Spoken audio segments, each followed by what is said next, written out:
Hi guys, it's Jess, welcome back to my channel, and in today's video I'm going to be talking about some of my most anticipated new releases.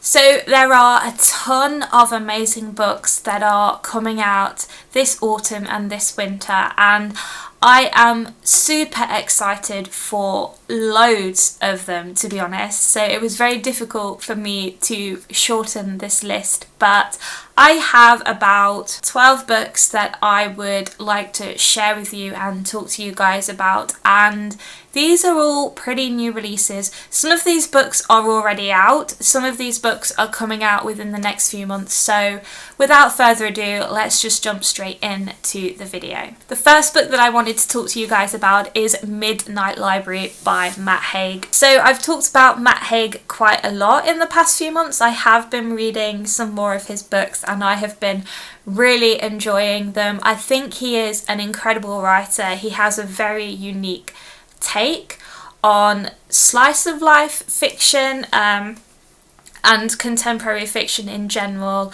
and I love his quirky writing style. I think it's so much fun and I'm very excited to read The Midnight Library. It is on my Christmas wish list, so I am hoping someone buys me this book for Christmas because it is my #1 must-have book of this year. The Midnight Library is all about this library on the edge of the universe that has an infinite amount of books.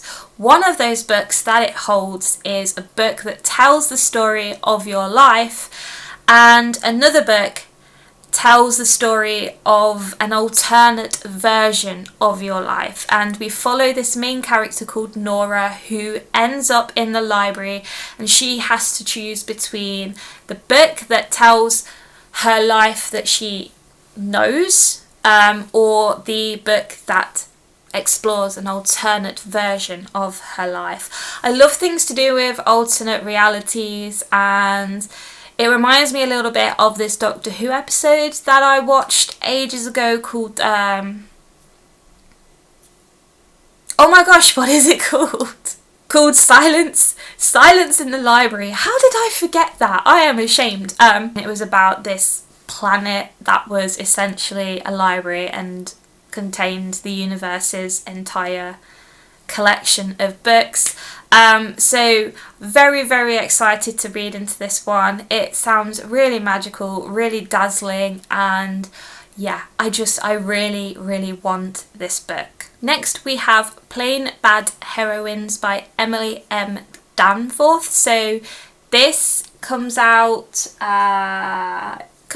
in October, and this is all about this boarding school for girls. This is set in 2 time periods. The first time period being 1902. We follow these 2 girls called Clara and Flo, who are obsessed with each other, and they are also both obsessed with this author called Mary MacLane. The 2 girls are students at the Brookhan's School for Girls, and to show their devotion to Mary, they kind of create their own private book club, I guess, called the Plain Bad Heroines. And this then leads to their untimely deaths, and both of the girls are discovered with a copy of Mary MacLane's book next to them, and no one can really explain why or how they died. And then flash forward to a century later, we follow this other writer who has written a book about these 2 girls, Clara and Flo, and that book is made into a horror movie. We have these 2 actresses that play the 2 schoolgirls, and when they enter Brookhan's, which has been closed for a century, things start creeping up on them and they can't tell, you know, the difference between fact and fiction, you know, what's real and what's part of the film, I guess. The premise of this sounds really interesting. It's been described as a comedy horror, which is a combination I've not read much of but really appeals to me for some reason, so I'm very looking forward to giving this one a go. It's got over 4 stars on Goodreads at the minute, which is very promising, and it comes out towards the end of October, I believe. Really looking forward to this one. Dracula's Child. This is a book that I've been aware of for a while. In fact, I tried to get a copy of it on NetGalley, but my request for the ARC was declined, which I was really sad about. I love reading anything about Dracula, as you guys know, and I've read some really good Dracula related novels, and I've read some really bad ones, so I'm interested to see where this one falls. It's got a 3.88 star rating on Goodreads, which is pretty high actually, compared to some of the other ones I've read, so that in itself is promising. But this follows on from the events of Dracula, and we follow Jonathan and Mina Harker as they return from Transylvania to England and try and live a normal life. They have a son called Quincy, who they are trying to raise. There are these 2 English gentlemen, I believe, who call themselves naturalists, and they are trying to bring back a lost creature to the continent and to England, and Jonathan and Mina suspect that this creature is something they've encountered before. The premise is a little bit vague actually, it doesn't really explain much more than that, but I'm really intrigued by this book, and I'm really intrigued by the title, like Dracula's Child.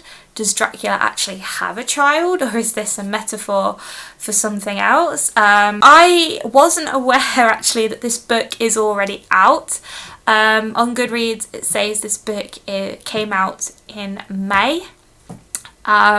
But I've seen elsewhere that it's not released until later, so I'm gonna have to check that out and put that information in the description box down below for you, because yeah, there are a few conflicting things surrounding the release date of this, but if it's out already, then I'm gonna go and buy that right now, and I would read it before the end of this year.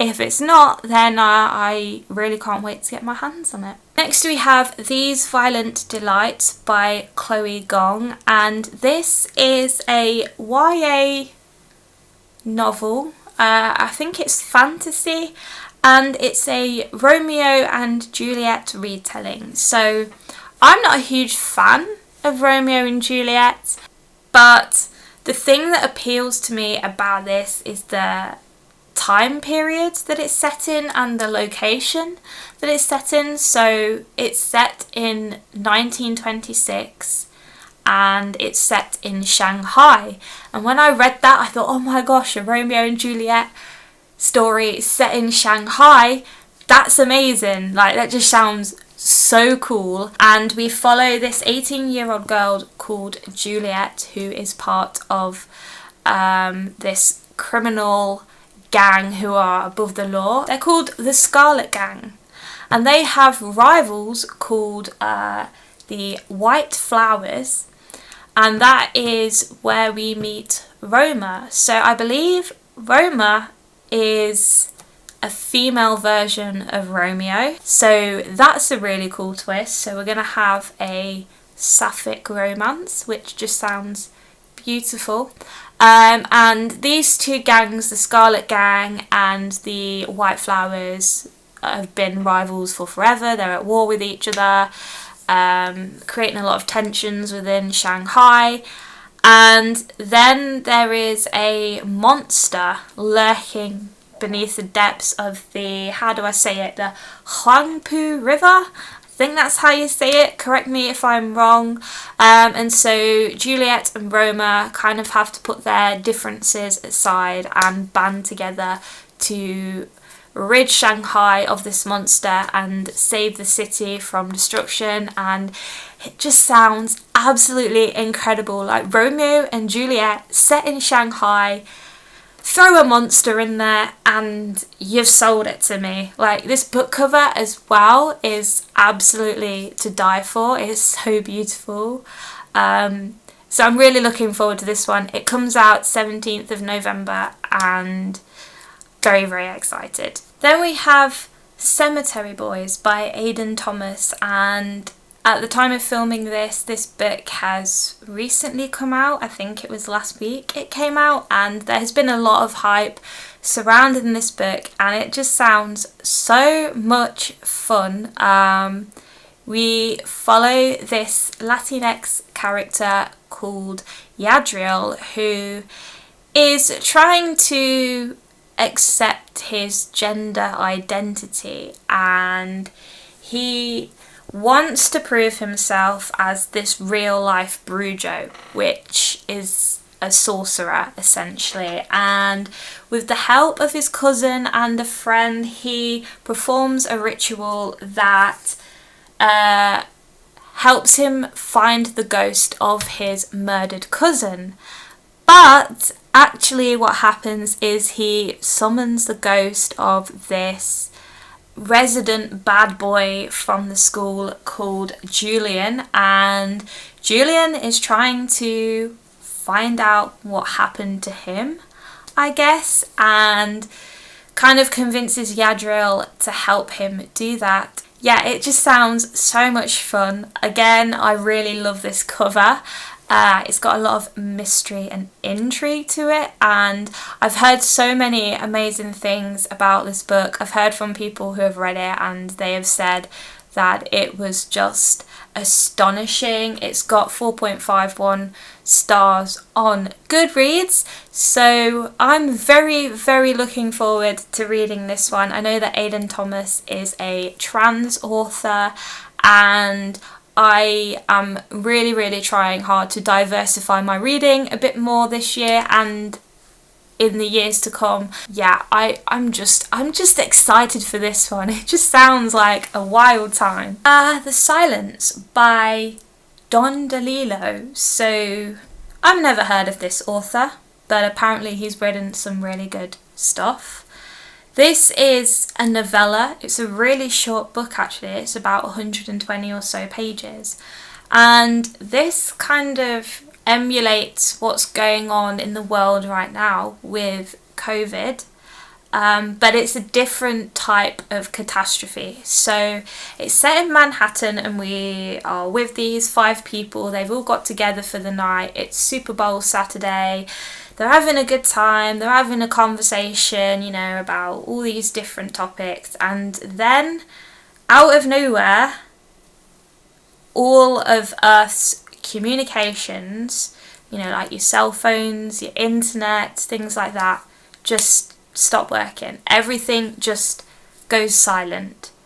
And that's all I really know about this book. But this premise just really pulled me in because I love things like this. I think it's gonna get me thinking. Like, this book is all about what it means to be human and how people cope with global catastrophes, and how it might bring people together or pull people apart.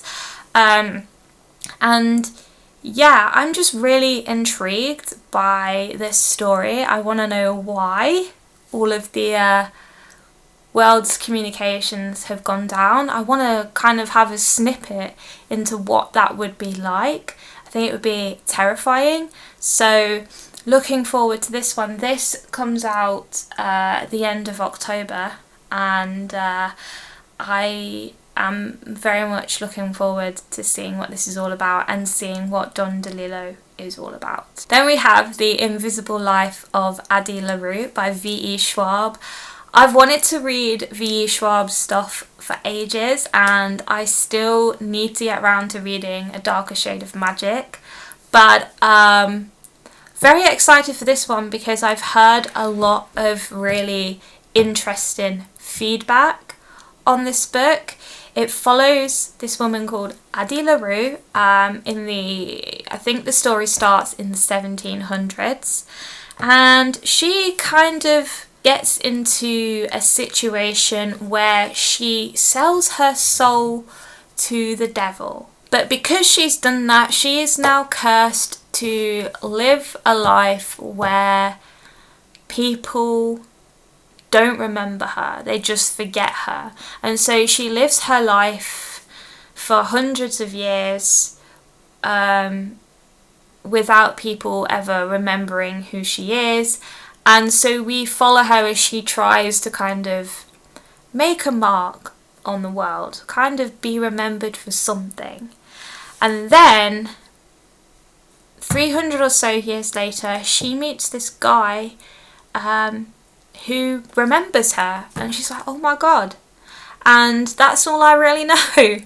This book kind of reminds me of How to Stop Time by Matt Haig, where we are following this guy who ages a lot slower than everybody else, and so he lives for centuries.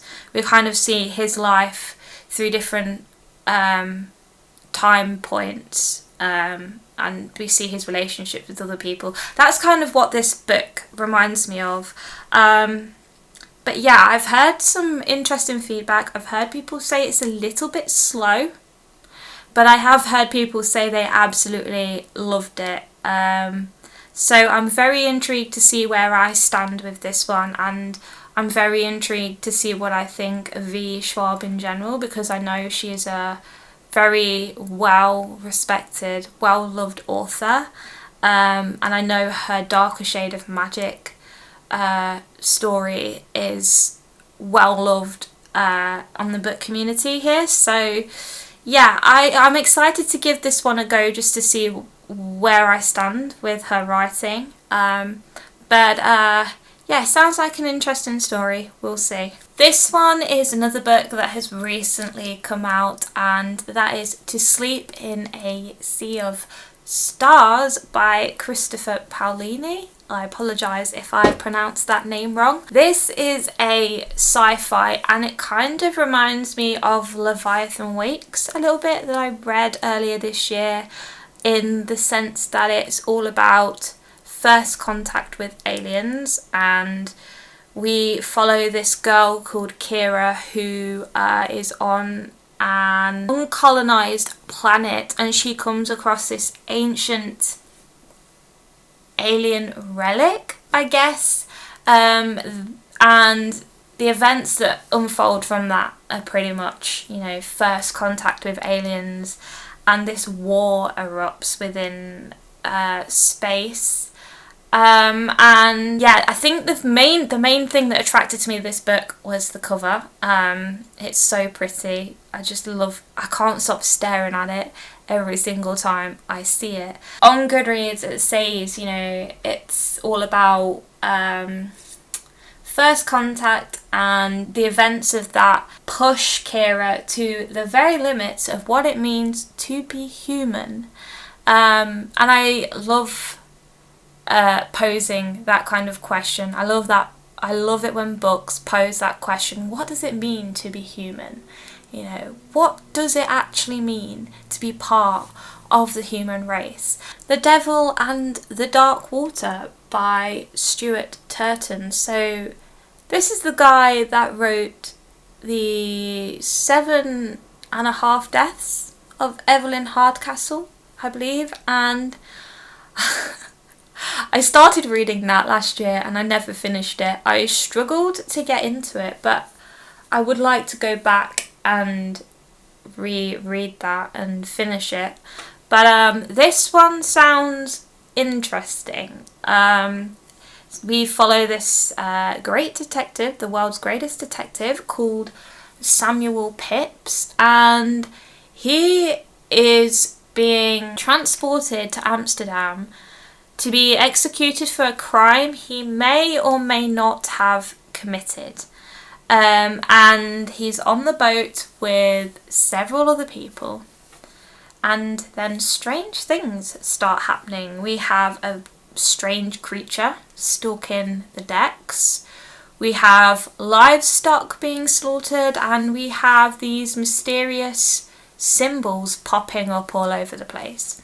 And then 3 of the people on the boat including Samuel Pepys, end up being marked, and they don't know if it's the devil himself that's done this, or if it's something else, and they don't really know what's going on, and so they try and solve this mystery. And this book sounds pretty cool. The fact that it's set on this boat, and the fact that it's set in 1634 appeals to me.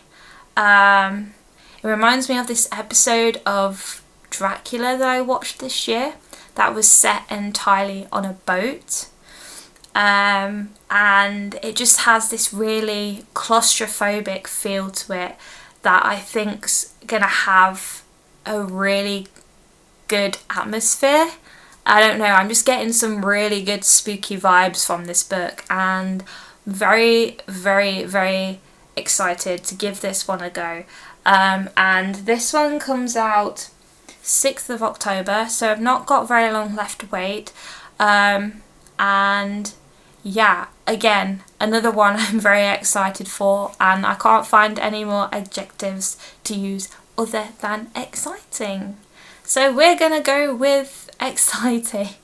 When No One Is Watching by Alyssa Cole. This has very recently come out, and this is a psychological thriller centered around this neighborhood in Brooklyn and the gentrification of this neighborhood. And we follow this woman who is Brooklyn born and raised, and she's lived in this neighborhood for a while in her past, and then every time she comes back to it, she sees how it's changed and how, you know, new houses have popped up and how people are leaving. And so she sets up this walking tour where she is able to give people the chance to learn about the neighbourhood's history and kind of keep some of those memories that she has of it alive.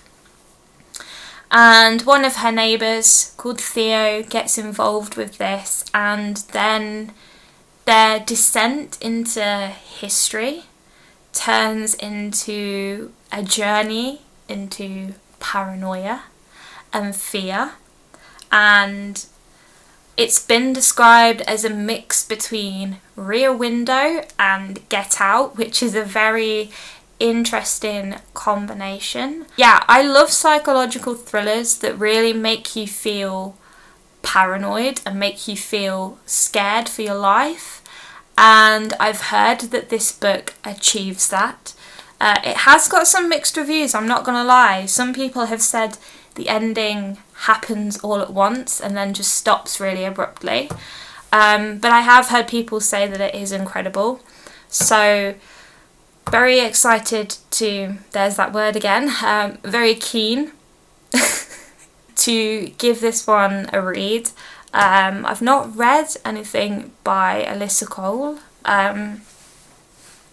but I'm looking forward to seeing what she's all about as an author and seeing what this book is all about, because I need some new thrillers. I am running out of good thrillers to read, and I'm hoping this will get me back into the thriller genre. The last book on this list is Leave the World Behind by Rumaan Amal. So this is all about these two couples who don't know each other, don't have any connection to each other.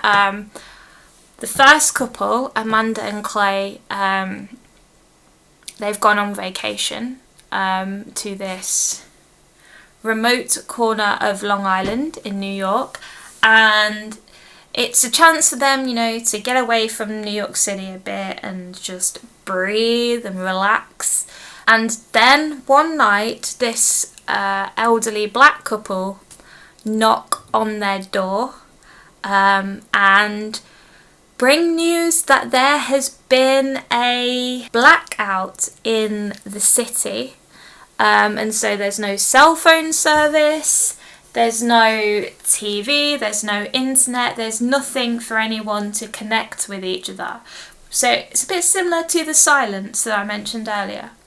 And so these two couples end up stuck in this house together, and they don't know whether they can trust each other. They don't know what's happened in New York. They don't know if it's even true, and they don't know if they're safe. And it's all about, you know, being parents, and it's all about race and all about class, and it sounds creepy. I'm not gonna lie.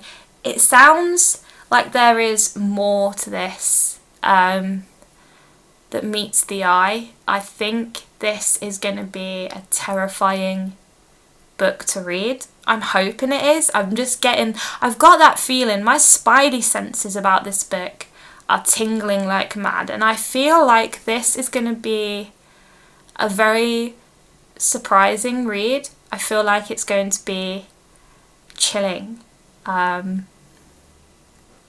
And I hope I'm right, because I'm very, very intrigued by this one. This one, again, comes out 6th of October, so not long to wait. And I think I'm going to go ahead and pre-order this one now, because, yeah, I really, really want to read this. I need this in my life. I just need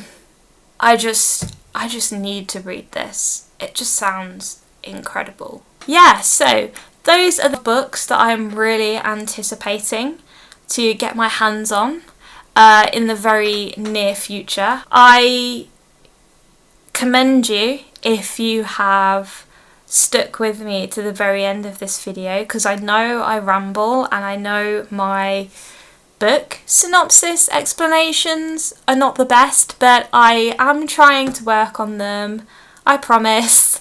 And practice makes perfect, right? Let me know in the comments down below if you have read any of these books and what your opinions of them are, because I would really, really like to know. Were any of these books your favourites? Are you excited to read them as well? If you have read them, were any of these books disappointing? And should I just avoid them? I really hope that that's not the case. I don't want to hear it. But if it is the case, then God help me. As always, if you like this video, then click the little thumbs up button down below. I would really appreciate it. Please subscribe to my channel so you can see more of my goofy face and you can hear more of my bookish ramblings. And yeah, thank you all for watching. I will see you all in another video very soon. Bye guys.